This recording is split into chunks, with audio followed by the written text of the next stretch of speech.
पाकिस्तान एक बार फिर शदीद सैलाब की लपेट में है। पानी उतरने के बाद जिंदगी दोबारा शुरू करना सबसे बड़ा इम्तिहान होता है। आइए देखते हैं कि सैलाब के बाद आम लोग किन मसाइल का सामना करते हैं और इनसे निकलने के हल क्या हो सकते हैं। रिहाइश का मसला सैलाब घरों को बहा ले जाता है। लोग खुले आसमान तले या खेमों में रहने पर मजबूर हो जाते हैं। हल हुकूमत और फलाही इदारों को आर्जी शेल्टर फराहम करने चाहिए। मकामी लोग अपनी मदद आप के तहत छोटे आर्जी घर यानी टिन शीट या लकड़ी के बना सकते हैं। स्कूल और कम्युनिटी हॉल आर्जी रिहाइश के तौर पर इस्तेमाल किए जा सकते हैं। खुराक और पानी की किल्लत, फसलें तबाह, मवेशी मर जाते हैं, पीने का साफ पानी नावैध हो जाता है। हल फलाही इदारे ड्राई फूड, चावल, दालें, आटा तकसीम करें। मकामी सतह पर साफ पानी के लिए फिल्ट्रेशन प्लांट्स या ट्यूबवेल लगाए जाएं। उबला हुआ पानी इस्तेमाल करने की आदत डाली जाए ताकि बीमारियां न फैलें। गंदा पानी मलेरिया, डेंगू और हैजा फैलाता है। बच्चे और बूढ़े सबसे ज्यादा मुतासिर होते हैं। हल हर इलाके में मेडिकल कैंप्स कायम किए जाएं। मच्छरों से बचने के लिए स्प्रे और मच्छरदानी का इस्तेमाल किया जाए।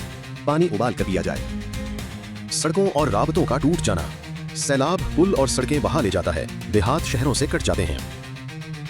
हल आरजी पुल और कश्तियों का इंतजाम, मकामी कम्युनिटीज मिलकर रास्ते बहाल करें।